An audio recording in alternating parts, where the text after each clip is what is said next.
think it's time for everybody's favorite Saiyan grandpa to step up for his family. Mr. Piccolo, too. And, I don't really need to wear this while I'm in the comfort of my own home.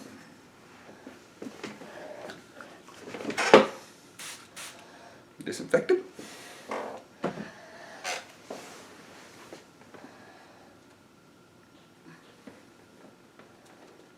There's a friendly reminder that you should keep yourself and others safe.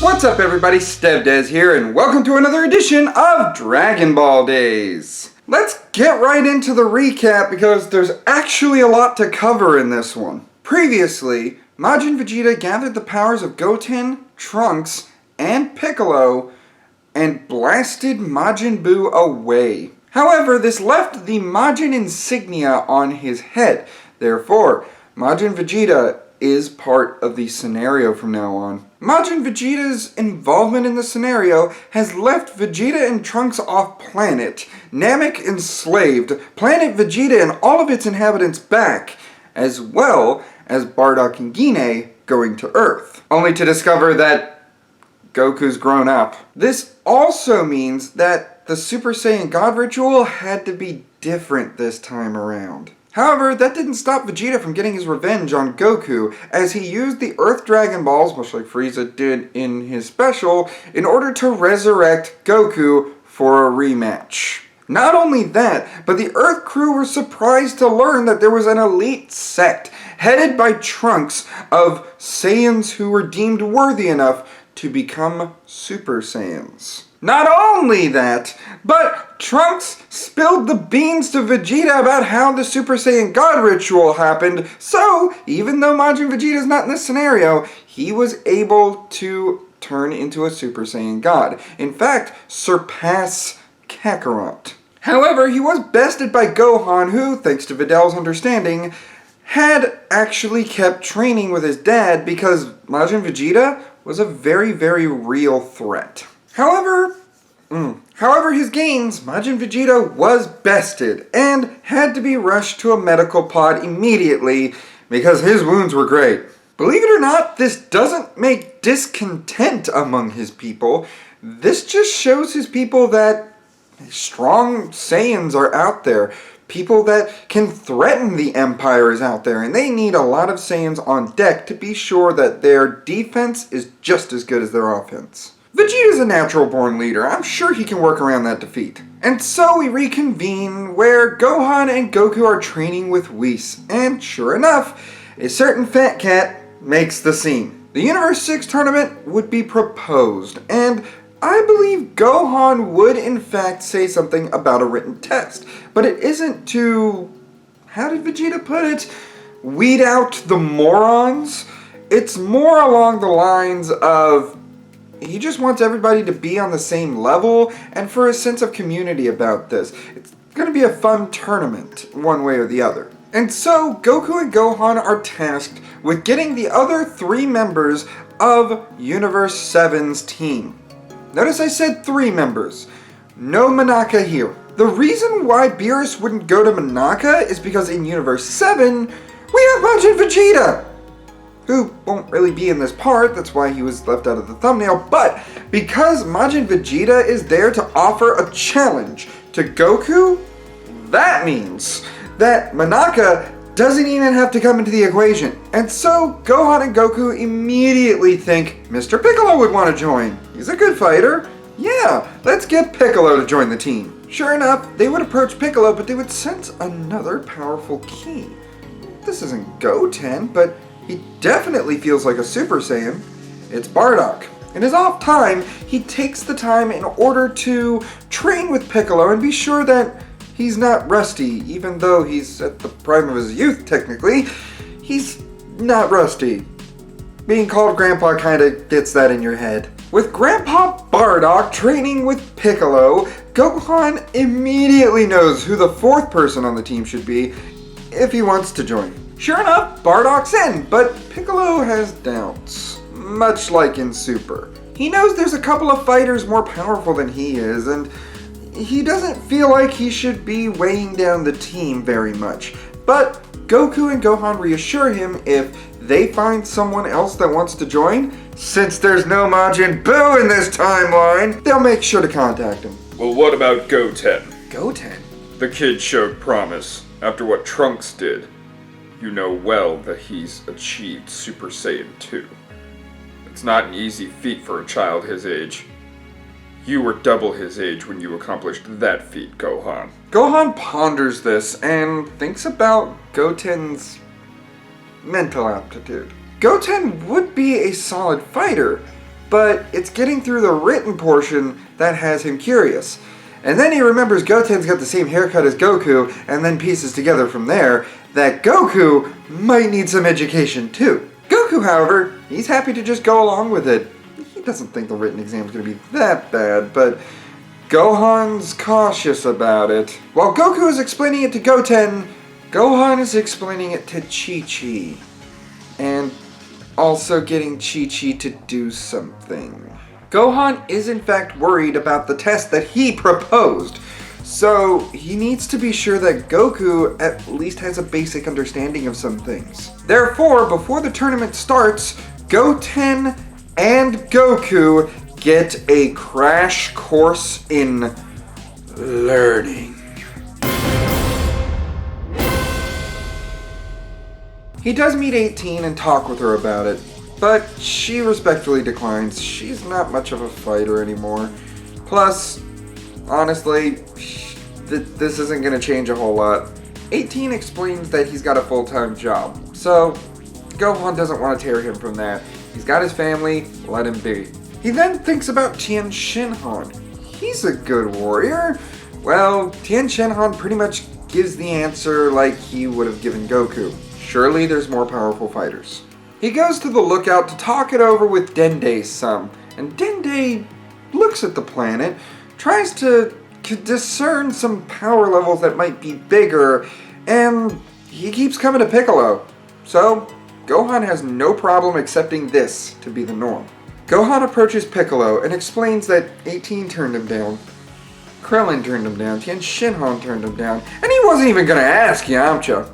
Alright, fine. I'm in. This actually might be fun. And so the Universe 6 tournament arrives, with it starting pretty much the same. Goku versus Batamo, then Goku versus Frost, which Frost does the poison thing, and Goku falls out of the ring. Then Piccolo goes up against Frost.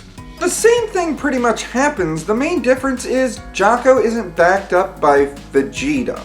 Nobody really catches it except for Jocko. However, Bardock knows firsthand what the Galactic Patrol is, so he really doesn't have a means to deny it. I mean, he's not against the Galactic Patrol now. Why not?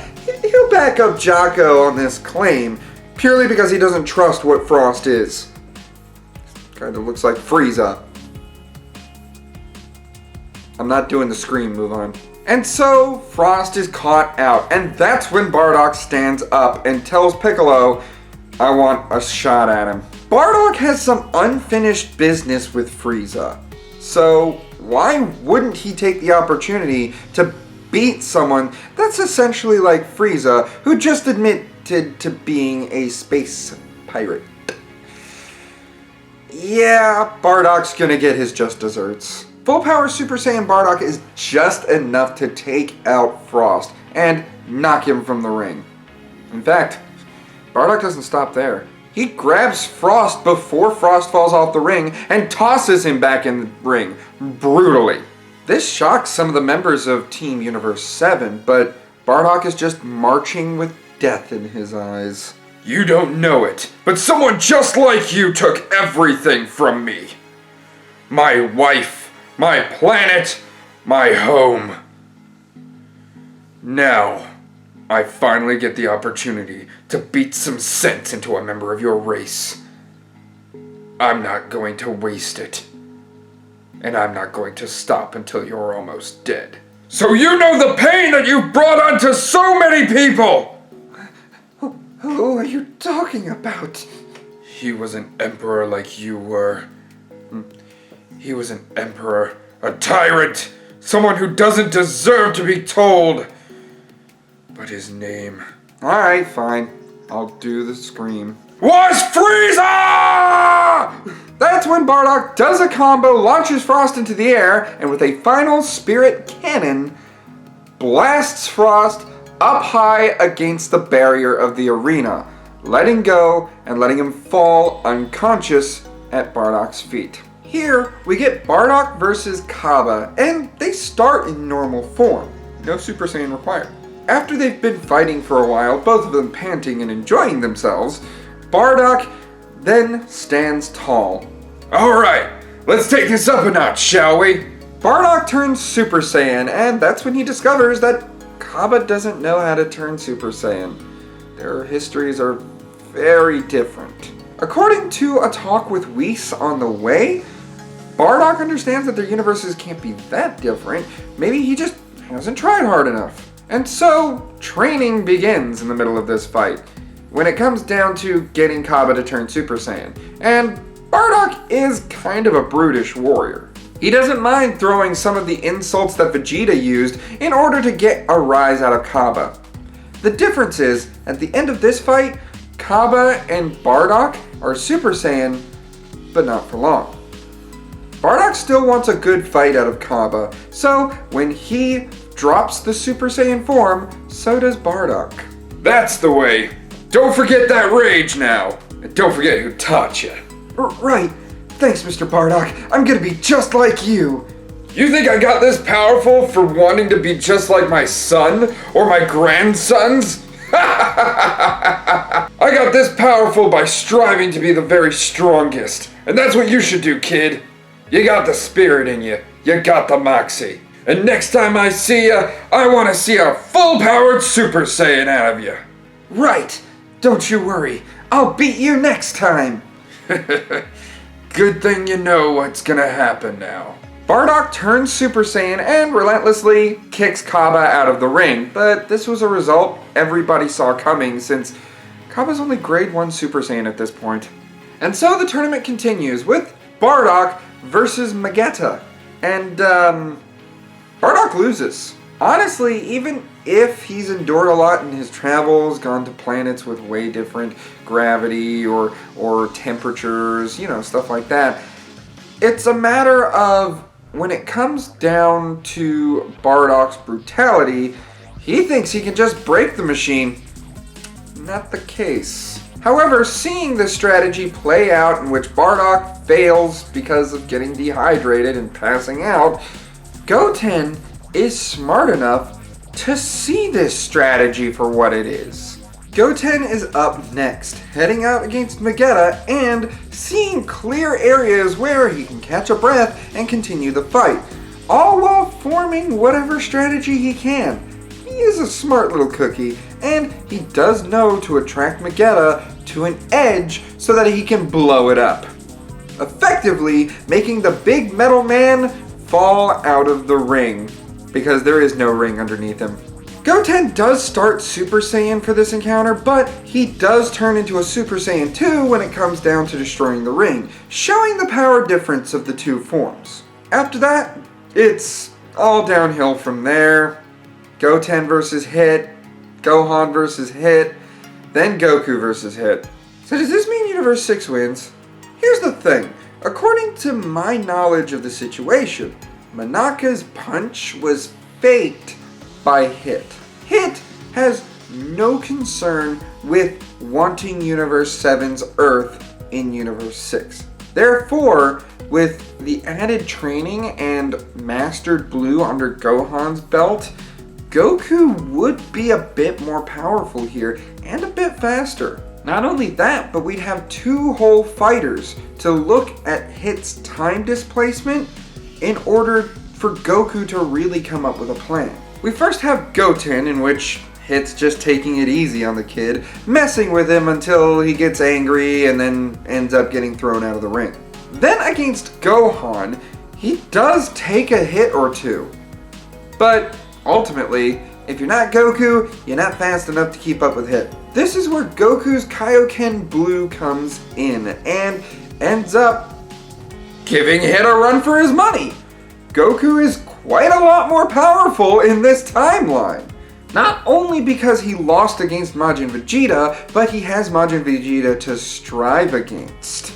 Therefore, he does do a good job actually fighting Hit, but Hit still has the upper hand.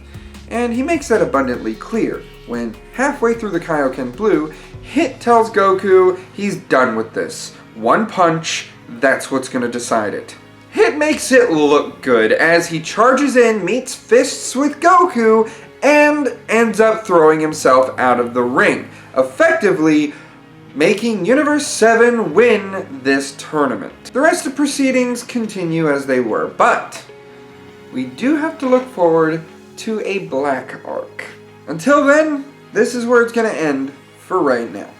So what do you all think? Do you think that Bardock's inclusion might end up changing things for the future? What about Majin Vegeta? Will he come back to the fray to defend his future son? Go ahead and leave the comment below. And don't worry, next week's gonna be an important part 5. Isn't it, Austin? No! For more what-ifs in the realm of video gaming and Dragon Ball alike, such as if Mr. Little Kid Boo turned into a good boy, go ahead and hit that subscribe button. Like the video if you enjoyed it, and as always, I'll see you in the next one. Ciao. At last, the mustache is free! But, seriously, keep yourself protected, people. It's kind of an important thing we're going through.